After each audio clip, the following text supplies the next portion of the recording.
Daren, there's a very famous board game about money. And one of the spaces that you land on in this game, you get these little cards that are about little happenings in your money life. And when you're a kid, you would be very excited to get income tax refund, collect $20. Oh, yeah. And then you'd be going around the board and one says, pay hospital, $100. You go, oh no. Here's one you'll like. From sale of stock, you get $45. These are seeming like good things. That's a good one. Here's one that you used to get that you would think would be a good one. What's it say? You inherit $100. Is that really a good thing? Sure. Maybe. Financial confidence for your hip pocket. Money is really just energy. Thanks for checking out It's All Money. Welcome to It's All Money. We are live inside the Sonoma Wealth Advisors Conference Room in the city of Sonoma, just a block off the square. Who are we? My name is Dano, Weir. I'm the marketing director for Sonoma Wealth, and I'm joined by our managing principal, Daren Blonski, CFP. And today we are talking about what sounds like a dream when it's years and years away. Someone in your family says, someday this will all be yours, whatever that may be. But as someday becomes today, you start asking the question, what's the cost? And what is the inheritor's dilemma, Daren? Well, it's something I've noticed over the years of helping people inherit money, that it isn't always a good thing. And there's actually some trade-offs to inheriting money. It feels great because you get this influx of cash that you can all of a sudden enable your life to do all these great things, right? But coming with that cash or those houses or those stocks, there's a lot of emotional strings that come with them. How many people in your career in financial services have you helped guide through an inheritance and through what is the loss of a loved one? Countless. I mean, I guess every client in some way has gone through some type of loss of a loved one, and many of them have come into inheritances at some point. It might be a small inheritance, might be a large inheritance. Like the buddy you were telling me about, everyone's got that experience on some level, even if it's you inherited your dad's watch. I literally had a buddy today call me and say, hey man, I got a small inheritance. What do I do with it? And I said, you will not believe the podcast episode that first off, I'm not licensed, buddy. But second off, you will not believe the podcast episode that I'm doing today. It's so funny you would call about that. So I want to talk about those people, that group of people, those people who, if from the outside looking in, if it's never happened to you, it seems like it's a great thing. If you've ever been the inheritor of money, there are things that the people who've done it have already experienced, and if it ever happens to you, you may experience this as well. So today's episode is a guide, 10 ways to avoid the inheritor's dilemma.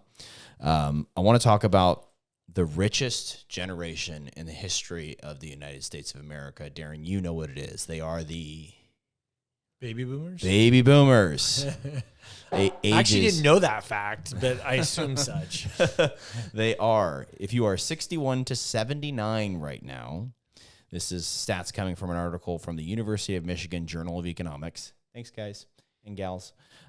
If you're 61 to 79 right now, as of the recording of this episode in November of 2025, you're in the baby boomer generation.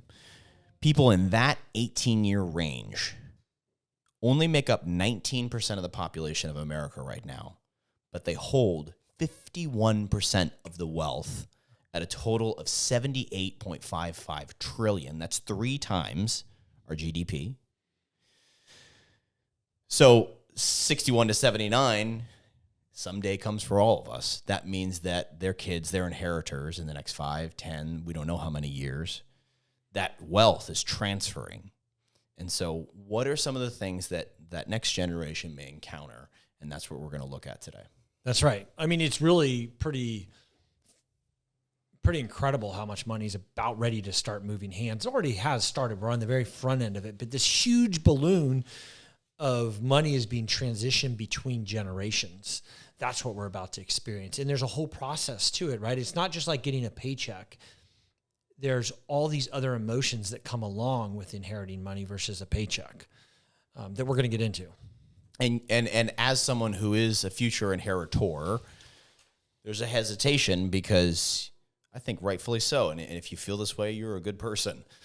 You shouldn't just be looking at someone in your family and going like, well, when I get the money, that's a terrible way to look at somebody. And yet, if you don't look at some simple things ahead of time, if you aren't prepared, ready for how that's going to happen, because it will happen, there are some pitfalls. So today's episode are 10 practical things you can do to avoid the inheritor's dilemma. And I've broken it up into three, you could call them groups, tranches, whatever you want to call it, three sets. The first group we're going to look at is the personal actions. And these are some of the things you should do, when someone passes and you know that the inheritance is coming.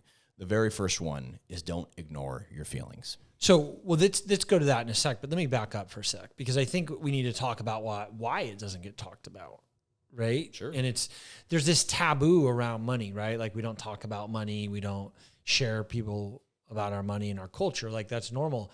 The challenge with carrying that taboo through the generations is that when we don't talk about it, then we miscommunicate. And what we're advocating here is for communication about money, right? And yes, it might be taboo in life, but if you're getting to plan the end of your life and plan the transition of that wealth, creating conversations with your loved ones about it's really important, because often in our space, we end up on the other side of that conversation, whether someone comes into our office and say, hey, I inherited this money and I don't know what to do, or we're in the conversation, I want to give this money to my kids, how should I give it to them? And very often I'll be like, well, let's start with a conversation.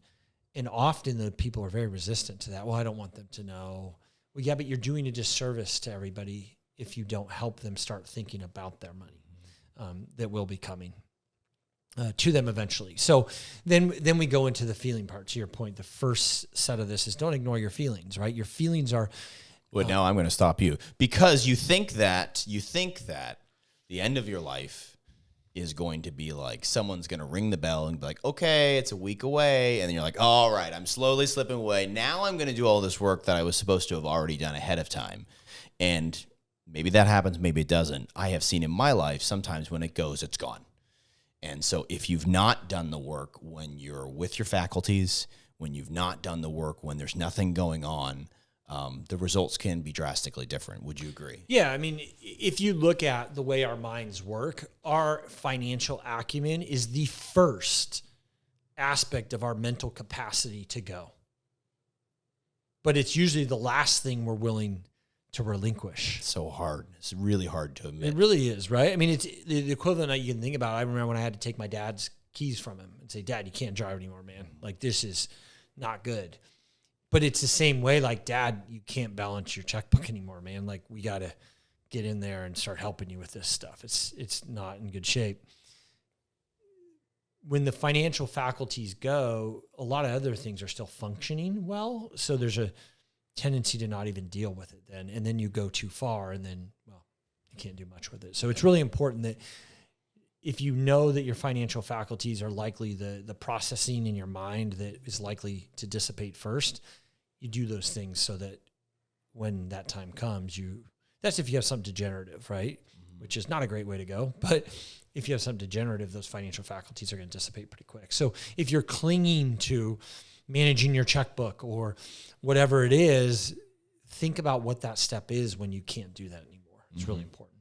All right. So our first strategy here as part of our personal group is don't ignore your feelings. You, the inheritor, we're jumping back and forth in this conversation with the you. Sometimes we're talking about people who will be passing on the money. Therein lies the crux of the issue. Yeah. Sometimes we're talking about the inheritor. So let's talk about the inheritor who has just lost someone in their life and now they are inheriting money.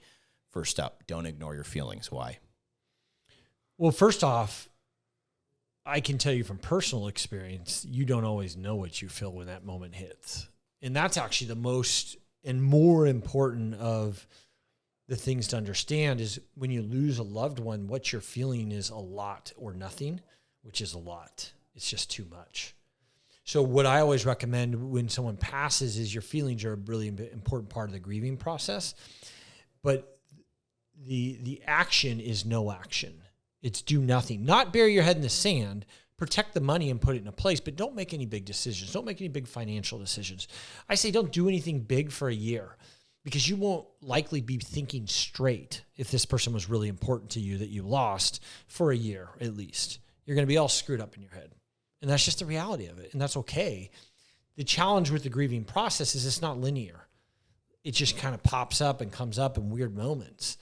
And you need to give yourself time to grieve, because what you don't want to be doing is grieving with that money, because that could be really detrimental to your financial future. I know you, and I know I can ask about this. So you mentioned, I know from personal experience. What is your personal experience with this? So I lost my dad from Parkinson's and Lewy body dementia. And then 3 weeks later, my brother died of alcoholism. And my brother and my dad were like my best friends. So it was extremely difficult time. And on top of that, I was managing a lot of the complexities of my dad's estate and the family situations that I wouldn't have known how to navigate had I not been in this profession. So I know firsthand how messy it can be, even when you think it's all put together. And looking back on that time, I don't remember much of that time. Like my brain was just, and the feelings were, there actually wasn't a lot of feeling initially, because I think like emotionally you just shut down, right? Yeah. Which is more to the case of like, don't do anything, because what you're feeling isn't accurate of what is really going on. And everyone copes different. I went to action, started doing things to take care of the things I needed to take care of. But so, and I had spent a lot of time with my dad getting his estate dialed in and getting things fixed. Even then there was tons of stuff. I mean, right. I kid you not, I still have a 10 by 25 storage unit chocked full of their stuff that I don't know what to do with. Right. Like, what do I do? Throw away my dad's trophy from his 50 years at U.S. Forest Service? Like, I guess. Or my brother's comic books. Like, what do I do with those? Right. There's every one of those things has decision points to it, right? That are pretty significant. And you mentioned that it can, and when it comes to the emotional piece, and we won't spend maybe as long on every single strategy, but maybe I think this might be the most important one. It does come in waves. It's nonlinear. It's asymmetric, and you will be at the gym having a Tuesday, getting a lift on, and it's a smell, it's someone's name, it's a song, it's nothing, and it's just, right, and you all get hit. It's very disorienting. Yeah.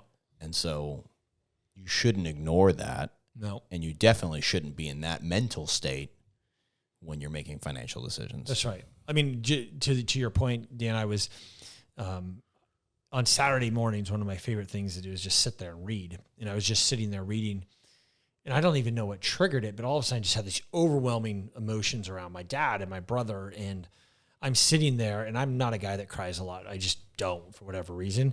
I'm sitting there teared up in Starbucks reading about some economic principle. And you're like, what the heck? Where did that come from? That was a sidewinder. And that's how it comes out, right? And now I'm 2.5 years out, right? So it's been a long time. So just imagine the intensity initially, but like the way I dealt with the grief was shutting down, right? And so don't ignore your feelings. The idea is like pay attention to what's going on inside of you emotionally. Right. And you shouldn't be making big decisions right. during that period of time. Okay, so we've got don't ignore your feelings. Next, communicate with the other heirs immediately. So depending on your position within the family, depending on your position within the estate plan, whether you're the executor or whether you were the power of attorney or whatever it is, if there are other people in the family involved, then communicate with them. I mean, one, obviously the news that something's happened, which is natural. But then two, share with them what's going on, whatever that may be, so that you're not, isolated or making decisions in a vacuum. Yeah, and I think you have to be careful with this one. So I always say to clients, like, it doesn't matter how much you've communicated, you haven't done enough. Like, even if you think you've done it, there's still going to be more iterations. it's not just the heirs of your estate if you're the client that you're communicating with, but often where we see more of the issues show up, it's from partners and spouses and how their money emotions show up, how their money ghosts show up in that relationship and how it's Money impacted. ghosts? So money ghost is just a term I give to early on in life. Like my dad, for example, used to tell me, like buying a new car is the dumbest thing you can do. You should always buy a used car because the minute you roll it off the lot, you lose 25% of it.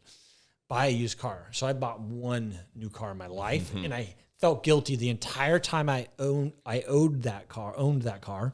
Owed that car. I did owe that car. In a way, yeah. So the entire time I owned that car, I felt guilty. And then at 36,000 miles, the fourth fuel injector collapsed into the cylinder. And it was like, and then I lemoned it back to the dealer.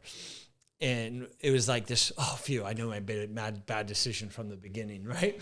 But it was pretty wild to go through that and work through that for myself. Like, but I can afford a new car, but I can't buy a new car. Because Dad said so. Dad said, don't buy new cars. And that's your money goes. That's my money goes. That's the thing that haunts me about money. Or, there's all we all have different things, or that's just the way it is when we grow up, which is fine. And the idea is to become aware of that, right? So what did mom and dad teach us about money? What did we learn in our story of origin around money and what it is? We see this a lot with the traditionalists that have moved on a lot now.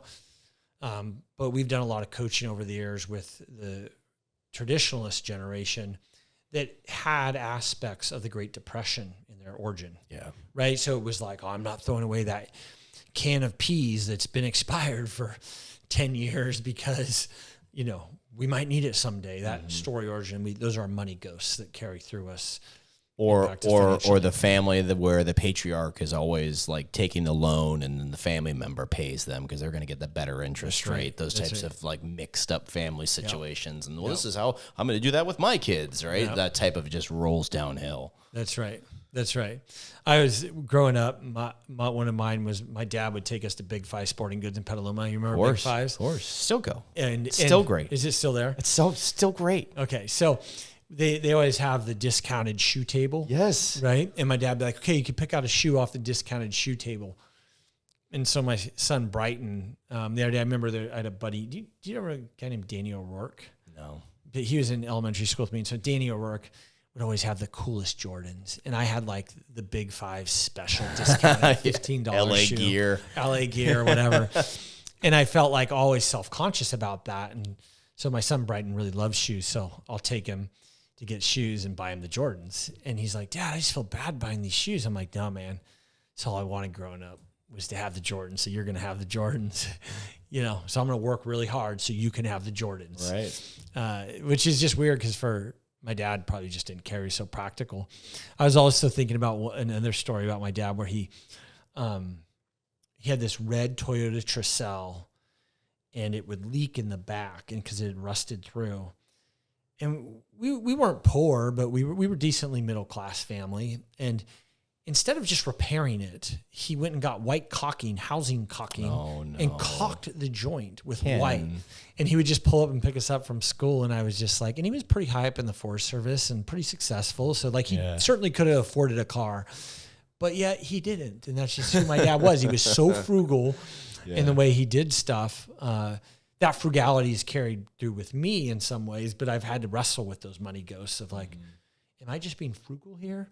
Or is this just smart? Like, what is it? And I think that's the point about don't ignore your feelings, but it's also the point about communicating with other heirs and like, what is the stories in our family and our culture around money and how we're going to relate to each other? And can we communicate in a way where we're open and fair? And because no matter how much you communicate, you're going to run up against emotions and feelings. And immediately at this point too, it's a real good litmus test where you're going to get all manner of reactions. Everybody is going to be right on the nose for their character.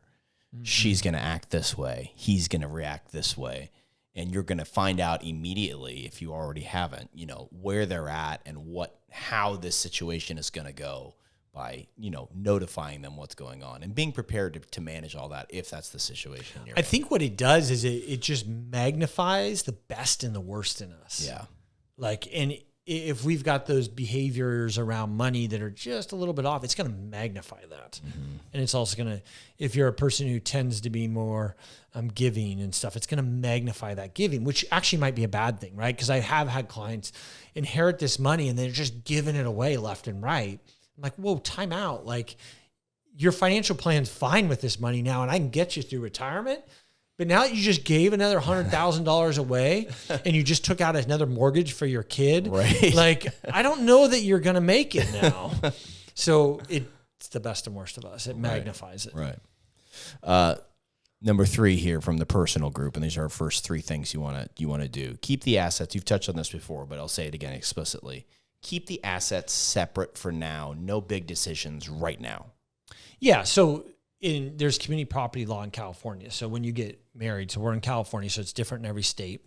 But when you get married, what is theirs is yours, and what yours is theirs. What's theirs is yours, and what's yours is theirs, and vice versa. Either way, you get it. So let's call the whole thing off.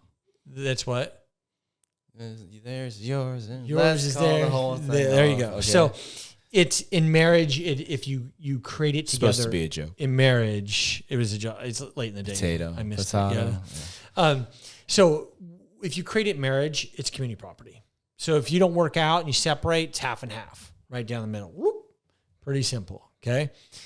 Inheritances are different. Inheritances in a community property state like California are sole and separate property.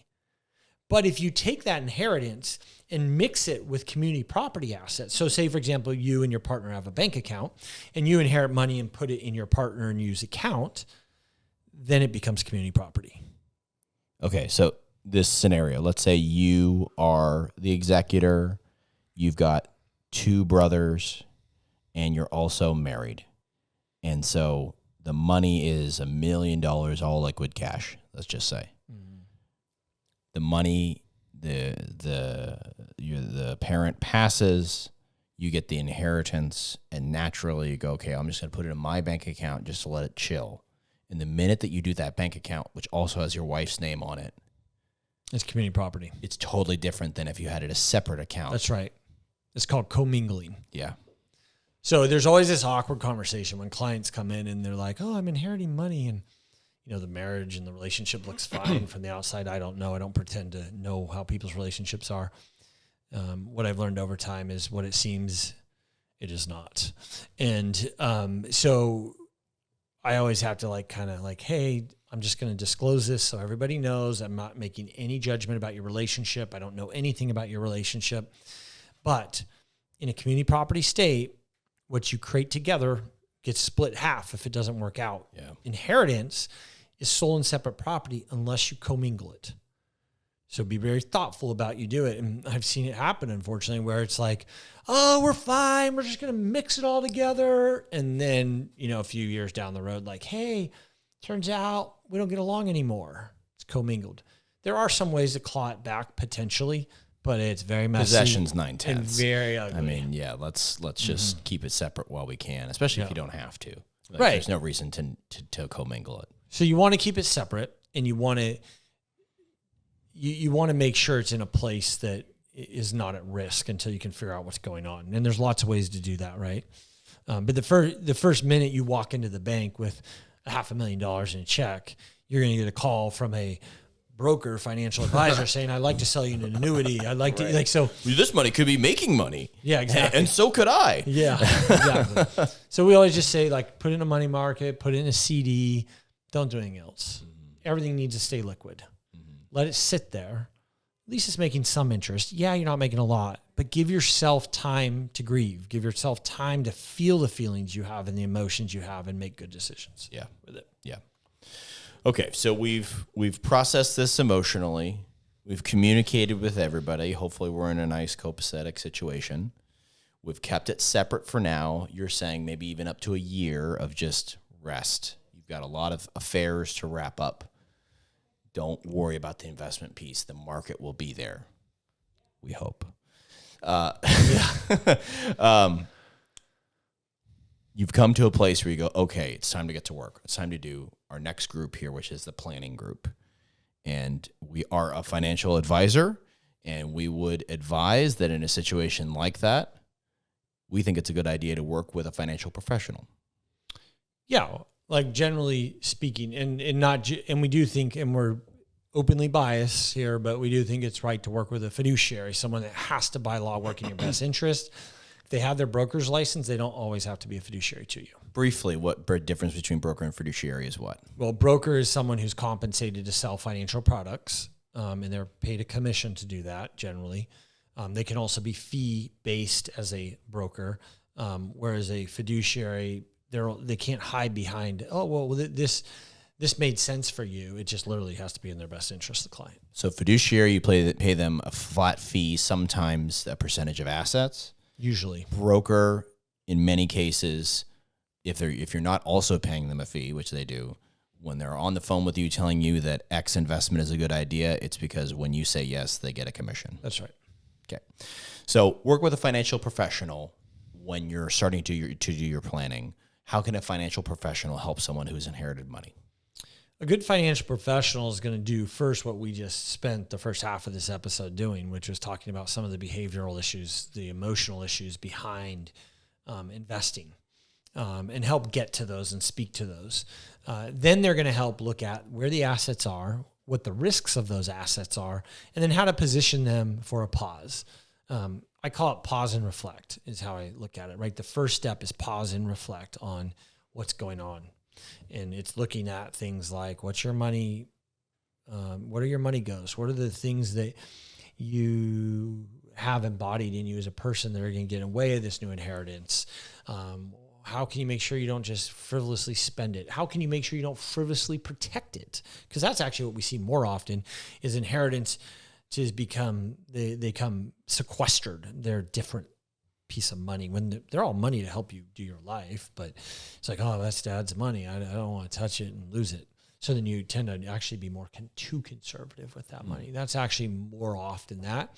I either see people that are too conservative or people that just overspend and very few right in the middle. Feels like we got three professionals that you might encounter at this time: financial advisor, financial planner, tax, CPA, EA, or a lawyer, and an attorney, and some combination of the three. That's right. Would you recommend starting with one and having them be the quarterback, or is it just kind of you should already have a network of those people you work with? I think the first thing you do is you should understand the incentives of each of those people.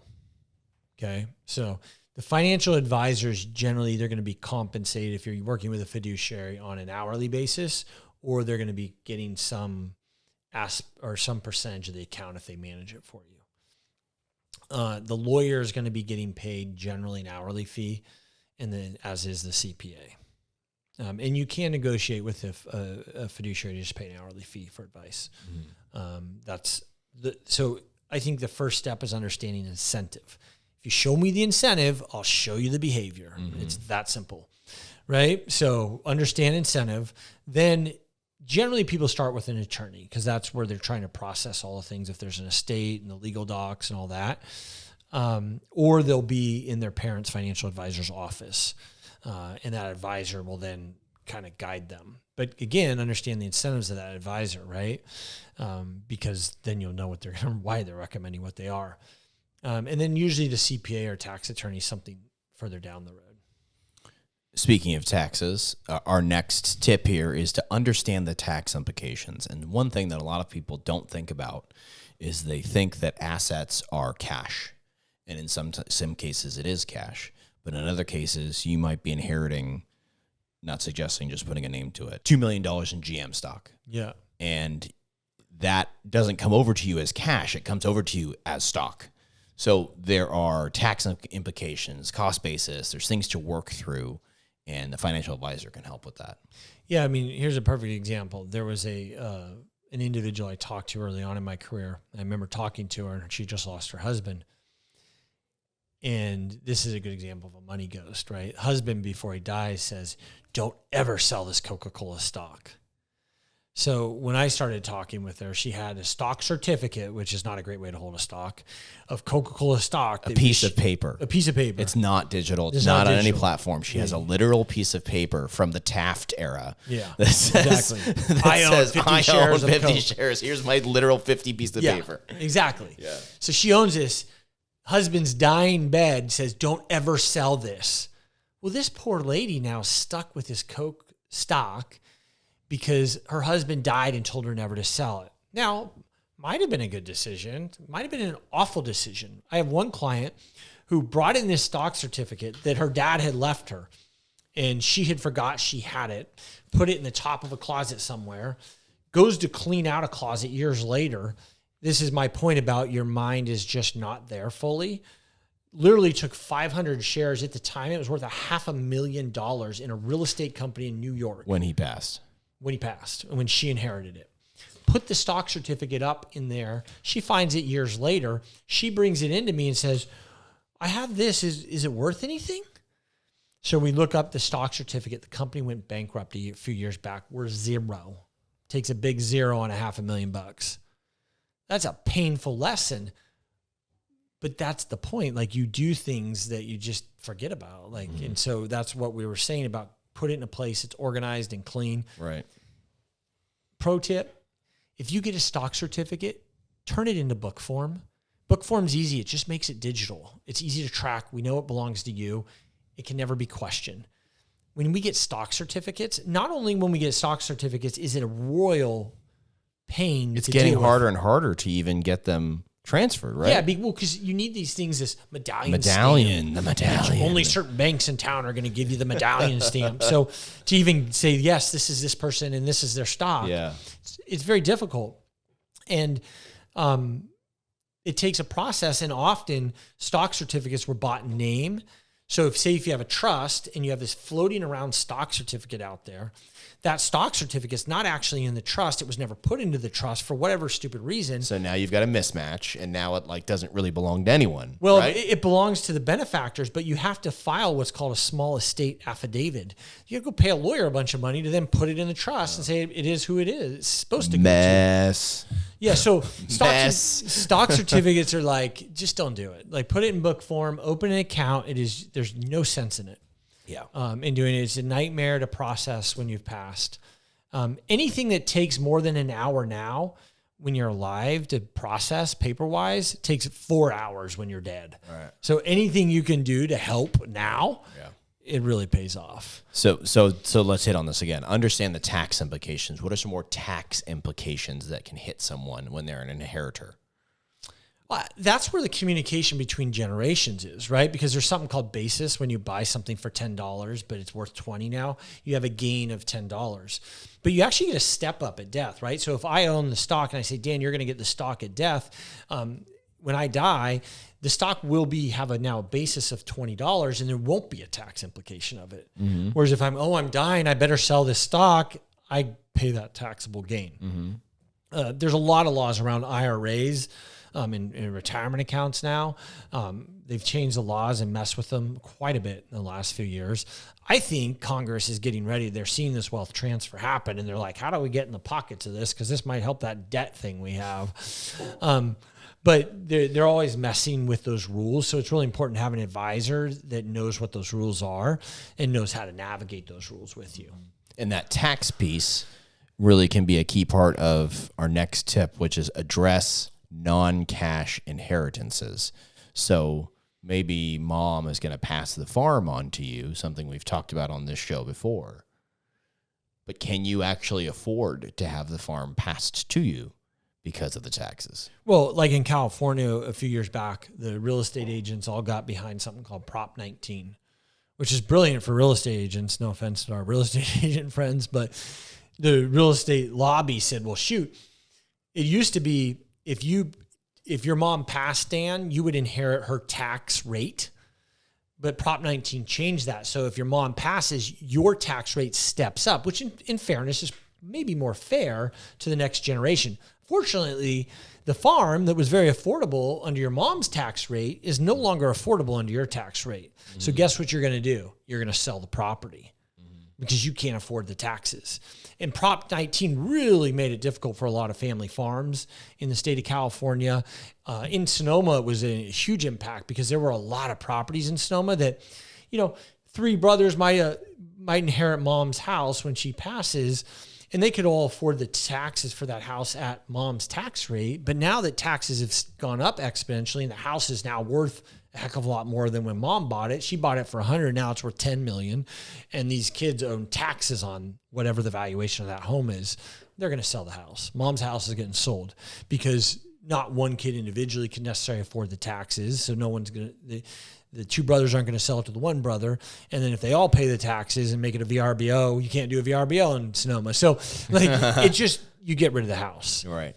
So you want to think about what is the tax implications of these non-cash inheritances, where they should go, to who they should go, how they should go, and what are all the different strategies. All that stuff that can be prevented or somewhat if you think about it ahead of time. The issue is when people they just put their head in the sand, like, I don't want to deal with it. I'll talk to my kids about money.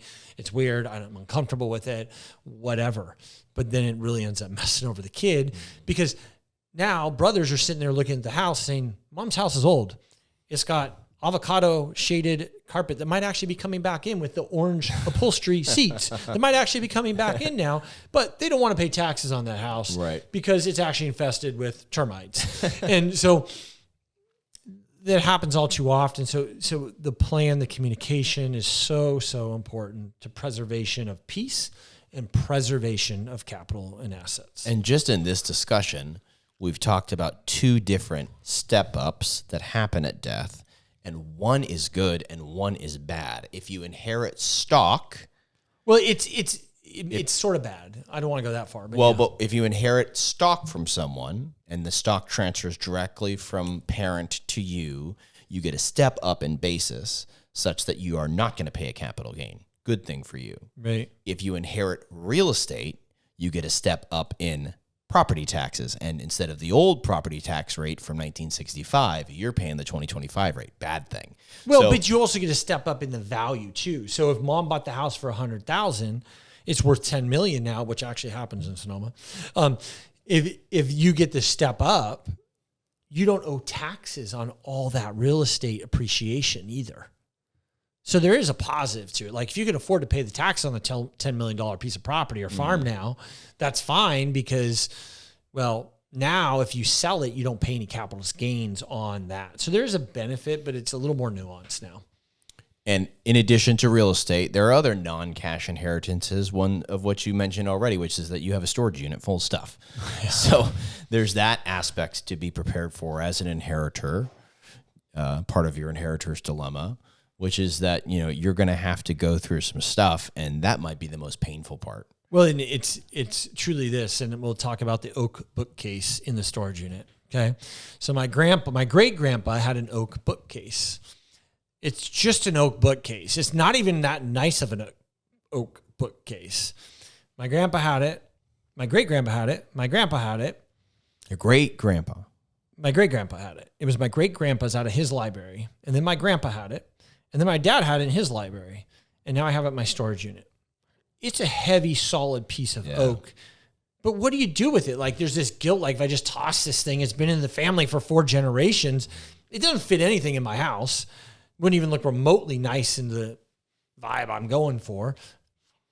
But what do I do with the bookcase? So it's sitting in the storage unit. I'm paying to store it right now because I haven't, emotionally just ripped the cord and said, forget it, I'm getting rid of the bookcase. Just imagine something you've bought that in 100 years, your great-grandson is sitting there like, oh my God, what am I going to do with this Red Sox statue that Daren bought for his desk? When he went to the game that one time. What did I do? You know? So that's exactly it.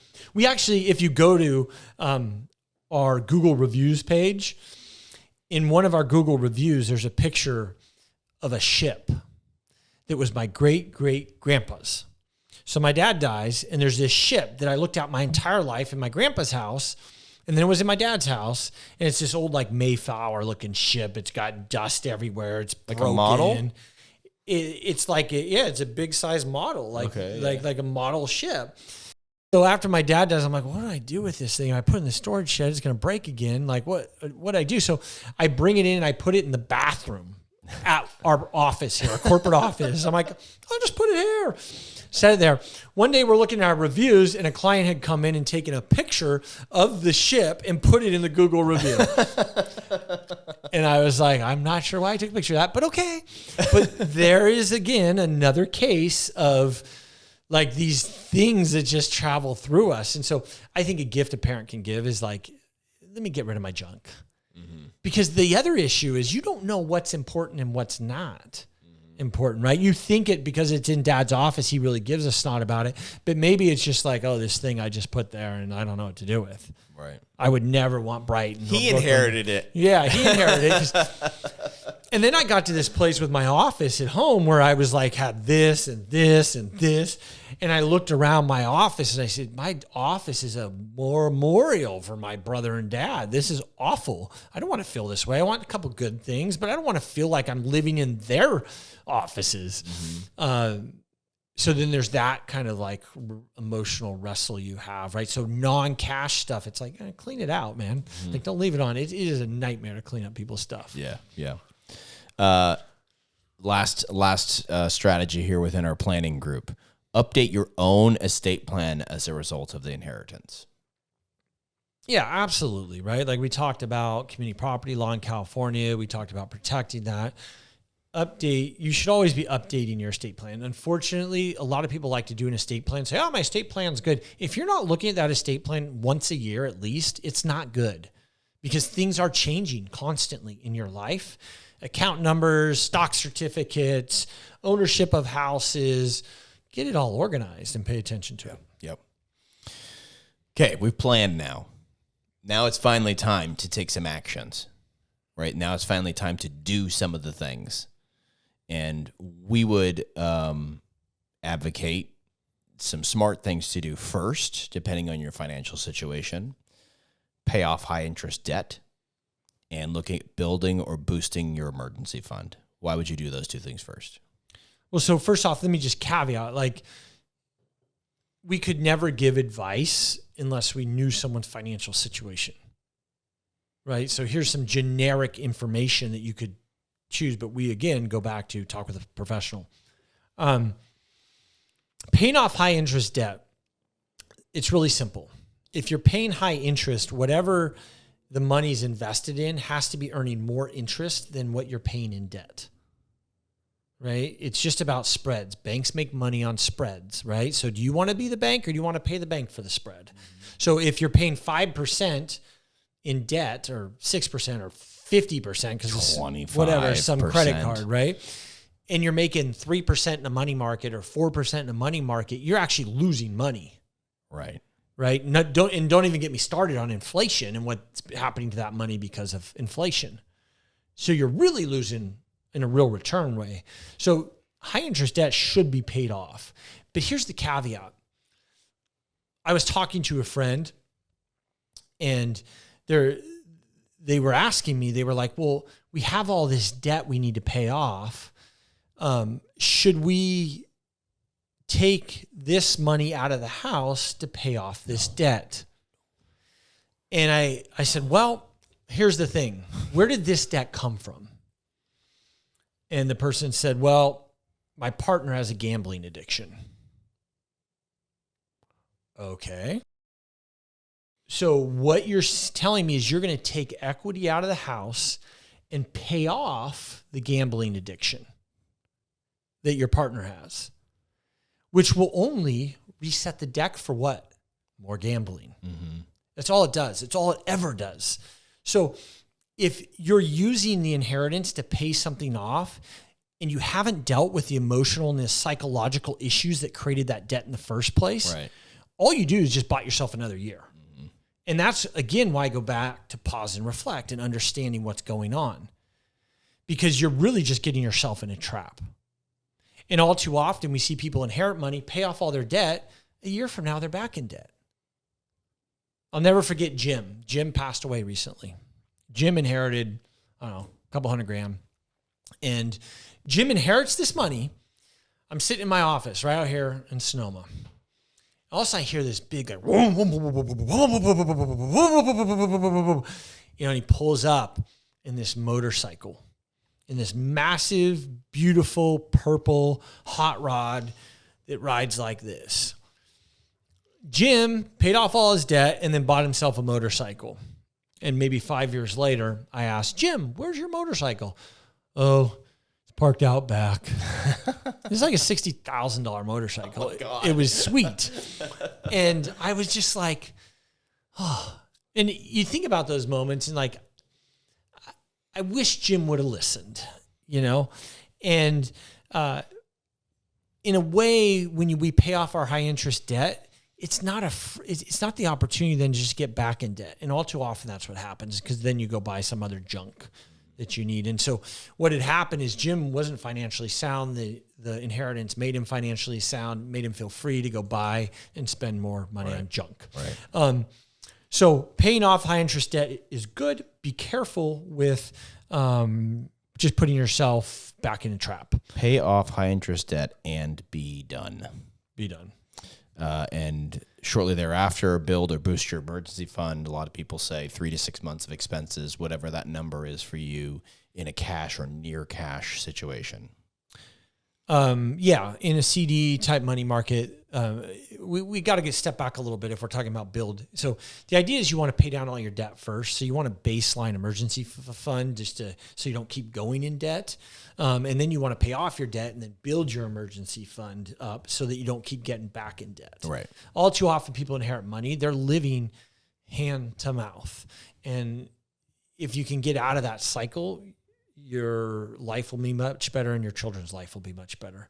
And inheritance might be that one leg up, might be that one opportunity. And that's why I say engage a financial professional, because the reality is we all need help, and we need help overcoming our bad money habits. And the best way you're going to do that is engage someone that deals with money all day long. And once you've engaged with that financial professional, once you've done those first two actions, set your own financial goals. What are financial goals? That's a very vanilla, boring term that gets thrown around, and I feel like nobody ever knows what that is. So tell me, Daren, I've just inherited some money. I'm sitting with you at your conference room table off the Sonoma Square, and I say, what are financial goals? Have you ever asked yourself, Dan, what your number is? 707. Not that number. Oh, okay. No. The I'm done number. The I can wake up in the morning and do whatever I want with my day. 6 million. Okay, so your number's 6 million. That's a financial goal. I'm not there. So if your number is 6 million and you're done, that's your financial goal, right? That's what you're after. So how are you going to get there? What are the pathways to getting there? That's what a financial... Working on that. I've been working on that for 41 years. All right, go on. So we're all working on that, right? But all too often, people don't have the goal. They give up the goal. They don't even know what the goal is. They don't want to even plan. They don't want to think about the goal. Have a goal, like have intention, right? Like you might not hit it, but you might get halfway, and that's great. And so financial goal is just something you aspire to, financial freedom, whatever it is. Like we could talk all about, like, well, my goal is to pay for my kids' education, or my goal is to, travel the world, live in a paid for house. I want to, whatever it is that is going to bring you that sense of like this self-satisfaction, and self-actualization, all those things. Having a goal is, I think, fundamentally important. We all operate off a lack of goals sometimes. And the more clear you can be about what you want out of life, the more clear life can be about giving it to you. And the rare opportunity of an inheritance is that, typically when you set those financial goals, you don't have any means. And it's like, man, how am I going to do that? If depending on the size of the inheritance, all of a sudden you have the means, but you haven't worked out any of the methods. So working with a professional and being honest with yourself and trying to work out that stuff, doing that legwork can put you in a better position than just like, pay for it. Yeah, pay for it. Yeah, pay for it. Yeah, pay for it. Cause it's just, you can watch $2 million become 200,000, in an instant. in Vegas or in any number of places that will happily take your money. You bring up a lot of good points in what you just said in the psychology of money.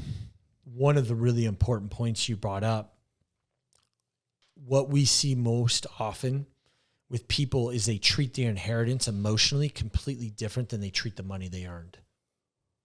So dad makes a lot of money. He gives you a bunch of money. A fear grips over you now because you don't know how to remake that money. We see this all the time with entrepreneurial kids or kids from entrepreneurial families. Dad, mom crushed it. They did really well, made all this money. Kid inherits money, doesn't have the money competence because they grew up with money. And now they don't know how to make more money because now they have all this money. So then what they do is they're too conservative with it. They're very careful with it. They're very guarded with it. It starts to control and derange their life. Like some of the most miserable people I've ever met are people who have inherited a ton of money. It is actually a curse to inherit money if you don't develop the competencies around money. And that's what an advisor is going to help you with, or someone, a financial professional. There's even money coaches you can hire that will just teach you about money. But have someone to support you in your corner, because inheriting money, mark my words, is a curse if you don't do it right. And that's the dilemma. So let's get to the last one, because this isn't all doom and gloom. This isn't all, it usually comes from a very sad thing in your life, but there are clearly positives to it too. And so the last one on the list is touching on what you're saying there about being too guarded. Enjoy it. Yeah. And honor who gave it to you. Yeah. So a couple of things. The people who are going to give money to kids, and we know there's enough money, like we can pretty much tell now, you made it, you got enough, we're going to have extra. We say, go create memories with it. Go take all your family on a cruise. Like create something these people will never forget with you. Because guess what? They're going to spend it all on cruises anyway, so you might as well be with them, right? Well, so you're saying for the parent, do that now before you pass it on. Don't wait till you're gone. Yeah. Yeah, like a lot of times our job is giving people permission to spend their money. Like, you're good. Go spend it. Get rid of it. Right. Like, they're just going to blow it. But we also recommend that people honor the person who gave them money. So take a bit of the money and do something to honor that person who has passed away. Buy them a bench at a park, their favorite park. Plant the tree. Do something. Go to the Giants game. Put their name on the billboard. That's right. Hire a blimp. Yeah. Do a flyover with their name. Do something ridiculous. Yeah. Something that makes a mark. Something that they would remember. Something that would make them smile. Go to their favorite ice cream shop and buy for the entire shop. Yeah. Something like that. Yeah, exactly. And there's just something like important about that process to in that gratitude with the money, that you're honoring that person, that I think is just a really important element or variable when you inherit money, is to find a way to honor those people. I think we've sufficiently discussed, dissected, and worked through the inheritor's dilemma. We have. What do you think? Useful? You guys ready to inherit some money? Should anyone be so lucky? Some people aren't. Yep. You can learn more about us at sonomawealth.com. Take our free wealth analysis if what we're saying is resonating with you, if you like the approach, if you have wondered what to do with your own kids, or if your own parents are perhaps in that situation. We work with individuals and families in Northern California and across the United States. SonomaWealth.com is where you get started. Thank you for checking out this show. If you're one of our Sonoma Wealth clients, we really appreciate the support. If you're new to our firm, make sure you subscribe wherever you are finding this show. So if you're finding the audio, subscribe on Apple Podcasts and Spotify. If it's on YouTube, make sure to subscribe. And thank you so much. We'll see you next time. Take care. Thanks for watching and listening to It's All Money. We hope today's episode shared information to increase your financial confidence. Now is the time in the show for the voiceover with a bunch of words at the end. Listen close, though. You might find out something you didn't know. It's All Money is powered by Sonoma Wealth Advisors. Sonoma Wealth Advisors helps individuals and families in Northern California and across the country with building, managing, and sustaining wealth. Sonoma Wealth is a comprehensive, holistic finance solution, offering financial planning, asset management, tax planning, 401k solutions, and appropriate insurance. Take our free wealth analysis now at sonomawealth.com. If you haven't already, like and subscribe to It's All Money on YouTube, Spotify, and Apple Podcasts. It's All Money features human hosts, musicians, editors, video crew, and voiceover talent. Video production by Fours Media in Rohnert Park, California. Online at foursmedia.com. Music by Neon Beach, Sparkle Rising on Soundstripe. Voiceover by me, Dano. Thank you for listening to the very end. We appreciate diligent viewers and listeners. Fermata Advisors, LLC is registered as an investment advisor with the SEC and only transacts business in states where it is properly registered or is excluded or exempted from registration requirements. This content was produced by Fermata Advisors, LLC, DBA Sonoma Wealth Advisors, DBA Fermata 401k, DBA Fermata Tax. The opinions expressed by Fermata Advisors, LLC on this show are their own. Information presented on this program is believed to be factual and up to date, but we do not guarantee its accuracy, and it should not be regarded as a complete analysis of the subjects discussed. Discussions and answers to questions do not involve the rendering of personalized investment advice, but are limited to the dissemination of general information. A professional advisor should be consulted before implementing any of the options presented. Information presented is for educational purposes only and does not intend to make an offer or solicitation for the sale or purchase of any specific securities, investments, or investment strategies.